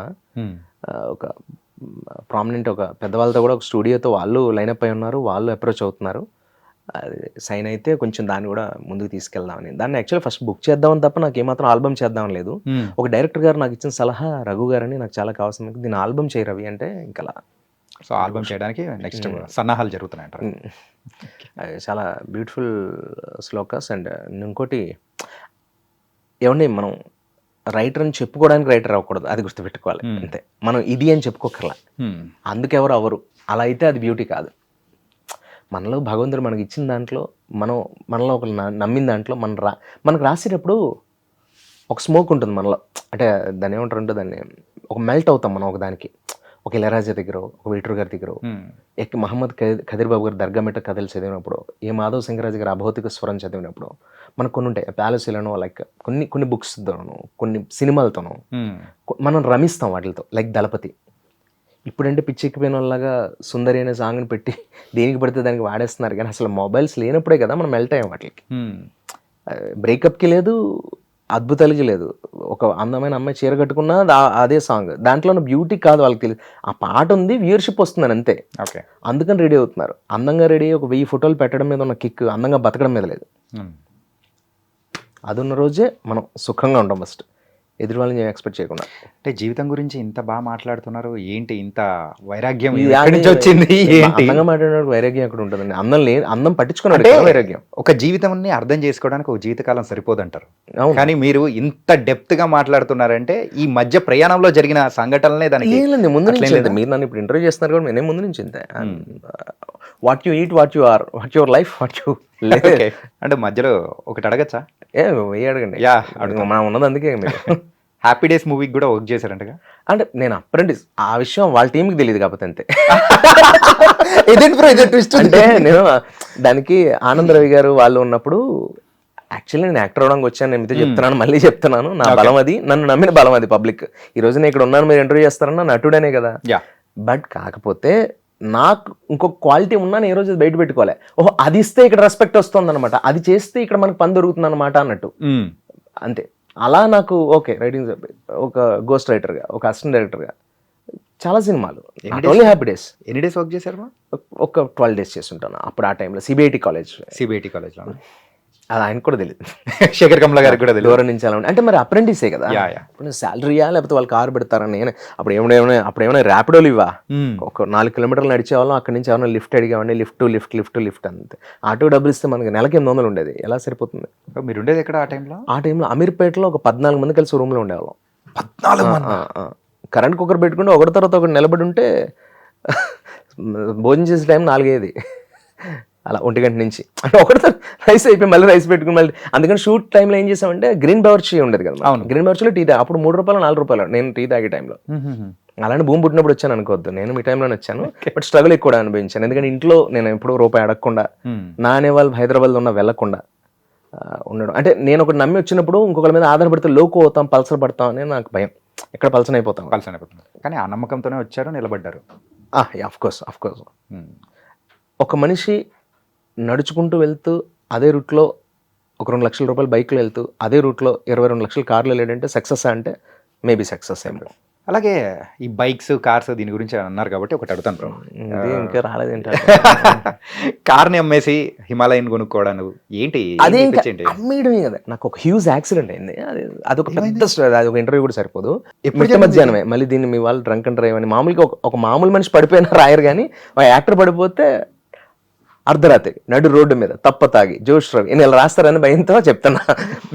రిపబ్లిక్ డే రోజు మిట్ట మధ్యాహ్నం 12:20కి ఒక యాక్సిడెంట్ అయింది. చాలా హ్యూజ్ యాక్సిడెంట్ అయింది. ఓకే. పీస్ అయిపోయింది కారు.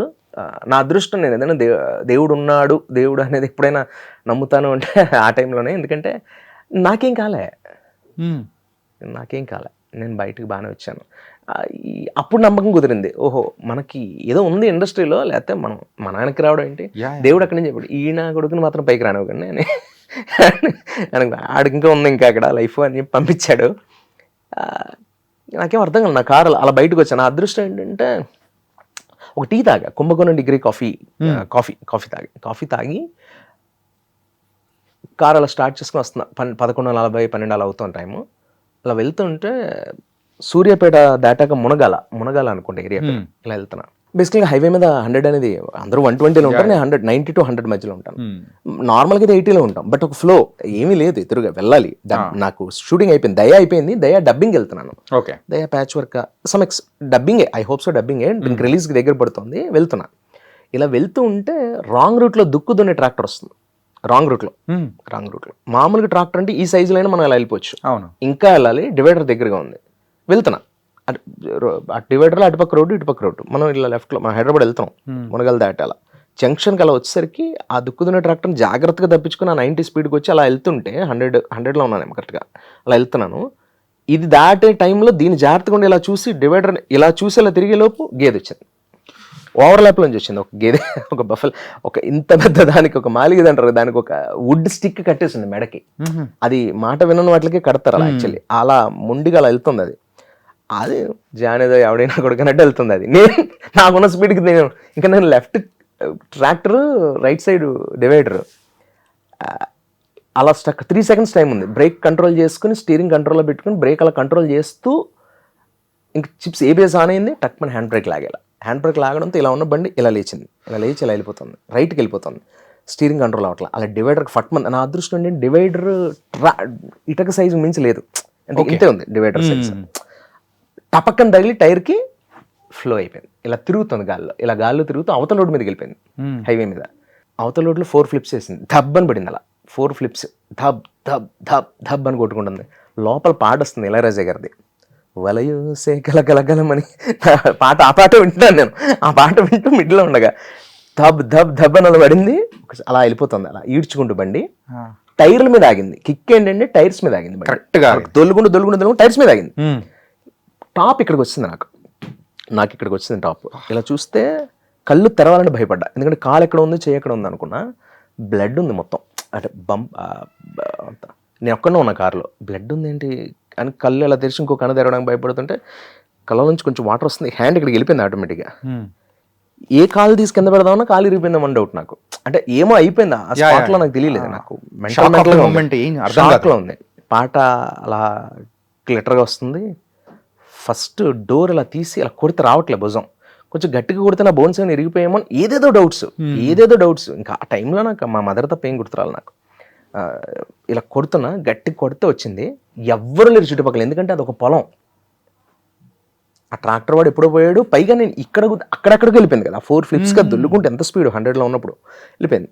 ఇలా అడ్డంగా వెళ్ళాలి, ఇలా డివైడర్ తగిలి ఇలా వెళ్ళిపోయింది స్ట్రైట్గా. ఓకే. అక్కడ ఇప్పటికి 4-5 యాక్సిడెంట్లు జరిగాయి. సునీల్ గారి, కృష్ణవంశీ గారు, రేవతి గారు, తమ్ముడు గారు, అయ్యో అంటారు, తెలియదు ఆ రోడ్డు ఏదో వాళ్ళు అక్కడ మరి వాళ్ళు బద్ధకంగా వదిలేస్తారా యానిమల్స్ని ఏంటో మరి మనకు తెలియదు. మునగాల జంక్షన్ దగ్గర ఒక యాక్సిడెంట్ అయ్యాక అందరూ ఆగిపోతారుగా, ముందాకపోయినా అలా ఆగింది. పొగలు వస్తుంది. నేను ఇంజిన్ ఆఫ్ చేశాను. కార్ దిగి నాకు స్కార్ఫ్ ఉండేది, అప్పుడు హెయిర్ అలాగే దయ్యా కదా టైం. బయటకు వచ్చా. నేను బయటకు వచ్చాక ఒక్కొక్క లారీ, ఒక్కొక్క బస్సు, ఒక్కొక్క సైకిల్, ఒక్కొక్క టైం అందరూ అయిపోయారు. నేనున్నాను కారులో, నన్ను అనుకోవట్లే, ఎవరో కారులో పడిపోయారు అనుకుంటాను. నేను ముందే బయట ఉన్న వాళ్ళు వాళ్ళకి తెలియలే. ఒకడు కారు నెంబర్ చూసినాను, కారు నెంబర్ రా అని ఒకడు. ఇంకోటేమో ఒక్కళ్ళు గుర్తుపడతారు కదా సినిమా వాళ్ళు. ఇలా స్కార్ఫ్లో తీయగానే కొంచెం సినిమా మోడ్లో ఉన్న వాళ్ళు 4 దగ్గరికి వచ్చేసి, సార్ మీదే కదా కారు, మీరే కదా? అదేనండి. కొంచెం ఒకసారి ఇక్కడ చూస్తారా ఏదో సంబంధం ఇలా అని చూసారే దాన్ని. సార్ ఒకసారి మీరు మన హాస్పిటల్కి వెళ్ళండి అని ఏదో అంబులెన్స్ బుక్ చేశారు. ఇలా వెళ్దాం అనుకున్న టైంకి కారులో నా లగేజ్ ఉంది. ఆ టైంలో ఆ లగేజ్ని కొంచెం అంబులెన్స్లో ఎక్కించండి అన్నీ చెప్పా. బ్లడ్ ఎక్కడి నుంచి వస్తుంది అని చూస్తే నా వేలు దగ్గర కొసకి తెగింది. ఇది చిమ్ముతుంది అలా పైకి పెట్టి తీసి ఇలా హ్యాండ్కి వల్ల బ్లడ్ ఇక్కడ అంటుకుంది. నేను తలలోంచి వచ్చేస్తున్నాను వాళ్ళు ఇంకోటి ఏదో అలా డౌట్స్. నాకు అక్కడ ఒక శివుడిది బొమ్మ ఉంటుంది నా బానెట్ మీద కార్ ఫ్రంట్, అది వచ్చి వెళ్ళబడింది. నేను ఆ శివుడు ఇద్దరమే దిగాం. అలా అది దిగినప్పుడు ఆ బొమ్మ ఇలా చేతిలో ఉంది. ఆ కుదుపులకి మొత్తం అది ఎలాస్టిక్ ఊడిపోయింది. అది లైక్ గమ్ దిగితే ఇప్పటికీ ఆ చేతులు అలా పెట్టుకుని అంబులెన్స్ ఎక్కుతున్నా. ఆయన కూడా గుర్తు నాకు, ఆయన ఎక్కించిన అతను ఎప్పటికీ మర్చిపోను అతన్ని. ఇంకొక అతను ఉన్నాడు కార్తీక్ అని, అతను కూడా పాపం ఫాలో అయ్యాడు అతని ఫ్యామిలీతో. అక్కడ ఎవరు రైతు ఒక అతను వాళ్ళని తిరిగి అయిపోయింది. ఇంకా వాళ్ళని తిట్టిపోయి అయిపోయింది. ఇంక ఇప్పుడు నేను తిట్టినంత మాత్రాన అతను నాకేం తిరిగి రాదు. ఏది అయిపోయింది. అంబులెన్స్ ఎక్కి వెళ్తాను. అంబులెన్స్లో టించర్ కూడా లేదు బ్రో. వాడు జస్ట్ లిఫ్ట్ ఇచ్చే కార్లో ఇచ్చాడు అంబులెన్స్లో. వాడు ఏదో చేస్తాడేమో లోపల, నాకు ఆక్సిజన్ పెట్టి ఏదో చేసి దీనికి కనీసం ఏదో డ్రెస్సింగ్ చేస్తాడు అనుకున్నా. ఇది వేలికి టించర్ లేదు అక్కడ. వాళ్ళు నాతో ఫోటోలు దిగారు లోపల. నేను మెంటల్గా ఏంట్రా మీరు ఏమనుకుంటున్నారు, మీరు ఇది ఒక అంబులెన్స్, మీరు ఇందులో సరే అయిపోయింది. వాడు అక్కడ సెంటర్లో వదిలేసి సార్ నేను హైదరాబాద్ వరకు రాలేమన్నాడు నన్ను. కిక్ నా కారు వెనకాల ఫాలో అయిన వాళ్ళు ఏంటి సార్ ఇక్కడ దిగారు, నేను దిగడం ఏంటండి, ఆడేదో లిఫ్ట్ ఇచ్చినట్టు సెంటర్లో వదిలేసాడు. ఆ పెయిన్లో ఉన్నాను. లెగ్ ఏమో కొంచెం బాగా గట్టిగా వాచింది. సరే దిగిన తర్వాత వాళ్ళు ఇలా కాదండి మేమేమో అర్జెంట్గా విజయవాడ వెళ్తున్నాము ఉండండి అని చెప్పి కార్లో ఒక చోట తీసుకెళ్ళి ఇంకొకరు ఎవరు లిఫ్ట్ అయితే నేను చూడగానే ఇంక వాళ్ళు పాపం ఓవర్ ఎక్సైట్మెంట్ సార్ మీరు రండి సార్ అని చెప్పి తీసుకెళ్ళిపోయి వాళ్ళు మలక్పేట యశోదాలో జాయిన్ అయ్యా. ఇంకా వాడు ఠాగూర్ సినిమా అక్కడ. వాడు నన్ను అన్ని రకాలుగా వాడేస్తున్నాడు. వాడు ఏం టెస్టులు చేయాలో భూమి మీద అన్నీ చేశాడు. అరికాల నుంచి గోర్ లెంత్ దగ్గర నుంచి అన్ని ఎక్స్రేలు, స్కానింగ్లు, సిటీలు, ఎంఆర్ఐలు ఏవో చేస్తున్నాడు. వాడు చేసి అన్నీ చేసి వాడు అప్సెట్ అయ్యాడు. నా దగ్గర మెల్లగా వచ్చాడు. వచ్చి చూస్తున్నాడు. ఇక్కడెక్కడ ఏవో పెట్టారు నాకు తలకి. నేను ఎర్రగడ్డలో ఉన్నానా ఏంటిది, ఏం జరుగుతుంది ఇక్కడ అంటే సార్ అది మీకు ఒక్క బోన్ కూడా ఏం ఫ్రాక్చర్ అవ్వలేదు. అరే ఆనందంతో చెప్పాలరా, బాధతో చెప్తావేంటి నువ్వు, ఇక్కడ మరి ఏంటి ఇక్కడ ఇంతలా వాచింది బ్లడ్ అని. లేదండి మీ చేతికి అంటే బాధతో చెప్తున్నాడు వాడు. అది ఏం కాలేదండి మీకు అంటే అడిగేది డబ్బులు అన్నట్టు అంతే కదా. ఇలా పెట్టి తీసారండి మీరు, దానివల్ల అది అంటుకుంది. ఇక్కడ కొంచెం వాచింది కాకపోతే ఆ హిట్ అవ్వడం వల్ల అది కొంచెం బట్ తర్వాత అయినా నేను సిటీ స్కాన్ చేసుకోండి మీరు. ఓకేనండి అయిపోయింది. సార్ మీకు ఏం కాలేదు. మరి చెవులోంచి బ్లడ్ వస్తున్నాడు ఎవడో పోతామనండి అన్న. సార్ ఈ అద్దాలు ఫోర్స్గా తగిలి నుజ్జు అయిపోయి మీకు తెలియట్లేదు, మీ తై కింద కూడా బ్లడ్ వస్తుంది. అది ఏంటంటే రప్చర్ అయ్యావు, అద్దాలన్నీ పగిలిపోయాయి కదా, పగిలిపోయిన పొడిగా కొన్ని ఇక్కడ దిగిపోయి కింద మీద పడడం వల్ల రప్చర్ అయినప్పుడు వచ్చిన అట్లా. ఇప్పుడు బ్రో ఒక 2 years బ్యాక్ ఈజీగా అంతే కదా. రిపబ్లిక్ డే రోజు గుర్తు నాకు. రిపబ్లిక్ డే రోజు మధ్యాహ్నం 12 గంటలకి అక్కడ డిపార్ట్మెంట్ కూడా అప్పుడు వచ్చారు. నేను ముందే తీసుకోండి సార్ బ్లడ్, మళ్ళీ రేపు మీరు ఏదో చెప్తే మీడియా ఏదో రాసి పిచ్చిగా ఉంటాయని. పాపం అక్కడ ఉన్న పబ్లిక్ కూడా ఆ రైతు అతను ఎవరినో ఆ గేదెలు వాళ్ళని అందరినీ తిట్టి వదిలేండి ఏదో వద్దు, మీరు కూడా ఫోటోలు వీడియోలు తీయకండి అసహ్యంగా ఉంటుంది, నా తల్లిదండ్రులు చూస్తే కంగారు పడతారు. ఫస్ట్ అది మ్యాటర్ వెళ్ళేలోపే ప్రముఖ నటు రోడ్డు మీద అనేసరికి ఇంక ఇక్కడ ఇంట్లో వాళ్ళు గుండె అయిపోతుంది ఉంటుంది. నేను ఇంటికి వెళ్ళేసరికి ఇవన్నీ ఎందుకని నేను సరే ఎందుకంటే హాస్పిటల్ అది వాడు చాలా అప్సెట్ అయ్యాడు పాపం. నేను ఏంట్రా ఇది ఎవడైనా బాగున్నాడంటే ఆనందంగా మీకేం కాలేదని చెప్పొచ్చు కదా. వాడు ఏం అవ్వలేదు సార్ మీకు ఏంటో అంటున్నాడు. నేను యాక్చువల్గా దీని గురించి నేను అని చెప్పేసి నేను అనుకున్నాను. లేదు యాక్చువల్లీ అప్పటికి సేల్ పెట్టింది అది. ఓకే సార్ ఇప్పుడు ఎందుకు అలా నాకు బైక్స్ అంటే అప్పించింది 4-5 బైక్స్.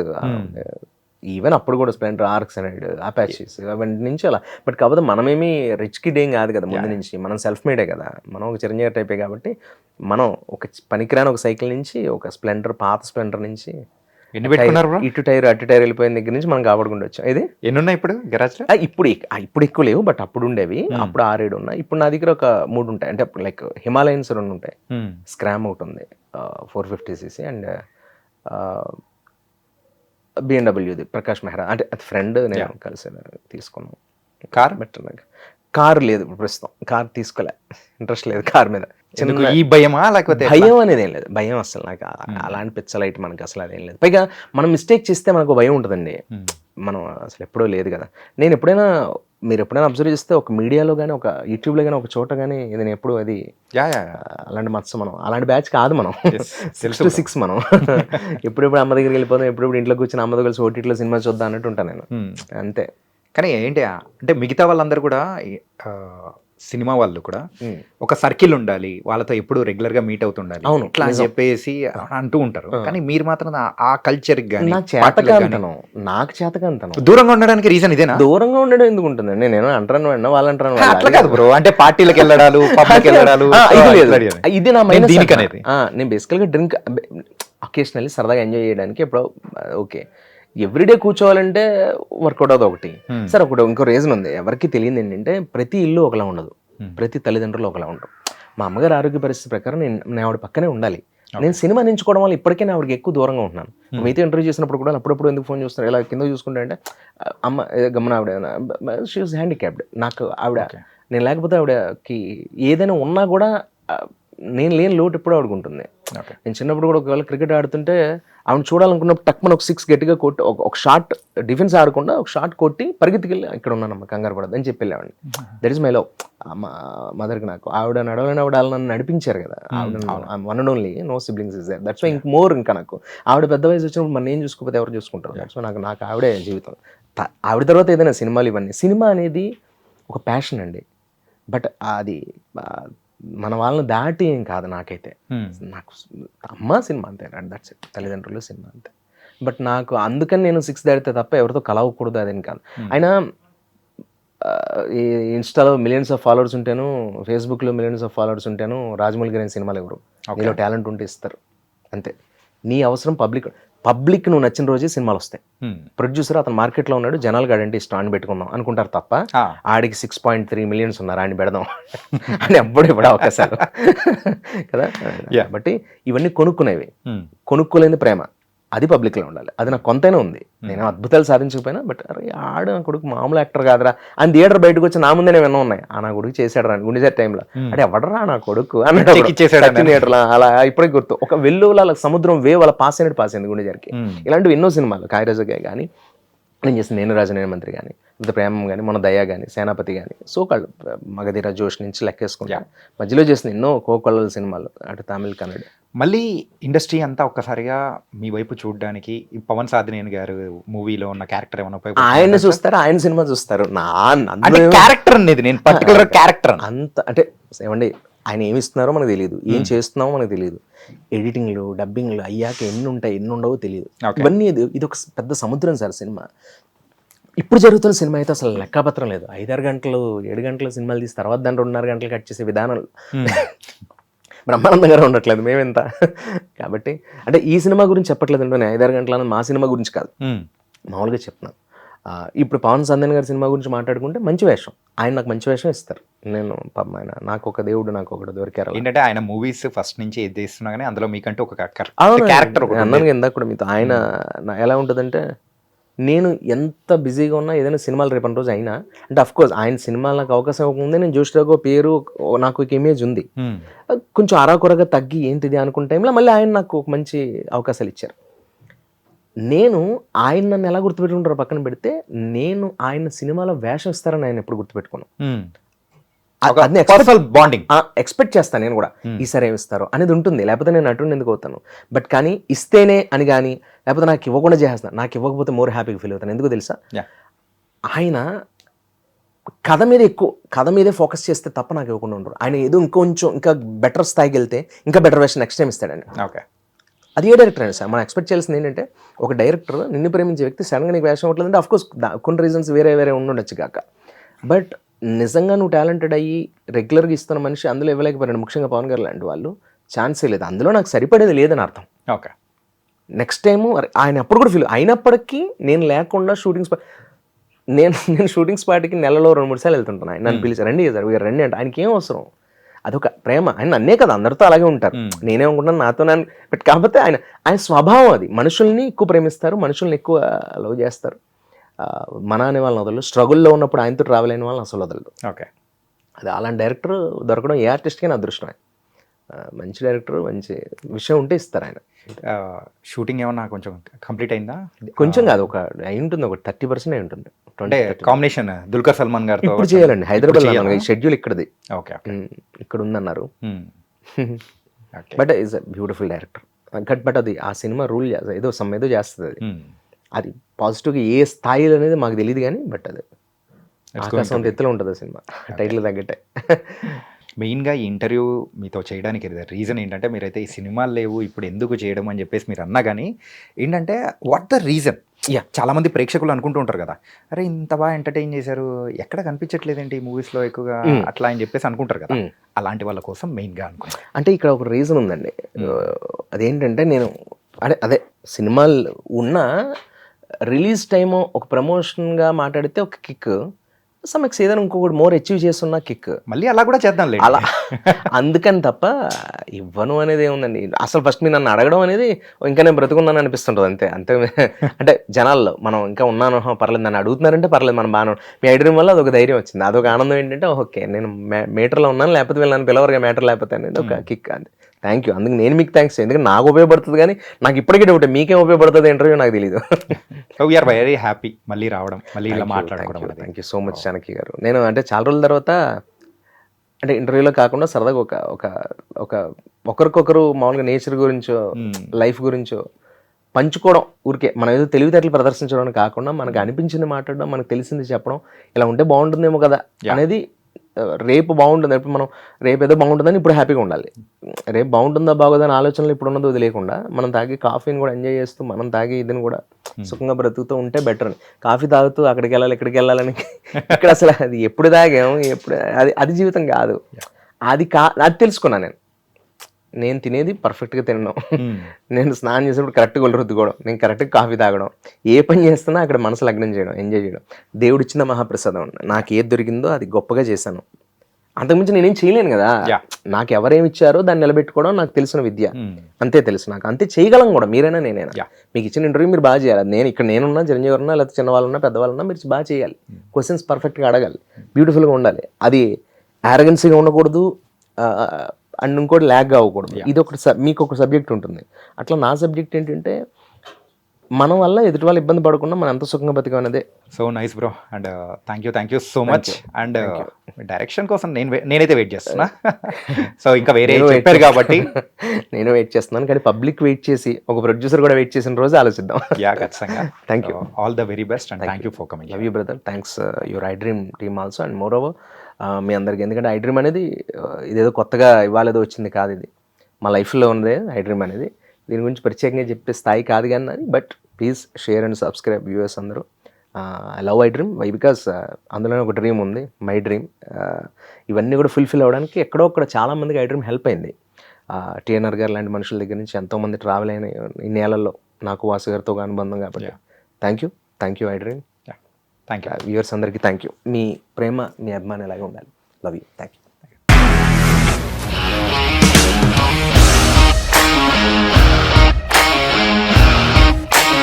ఇండస్ట్రీలో కమిట్మెంట్ ఇష్యూస్ వస్తే నీకు కూడా వచ్చినట్టు మార్నింగ్ తీసుకెళ్ళాలంటే కొట్టి పడేస్తారు.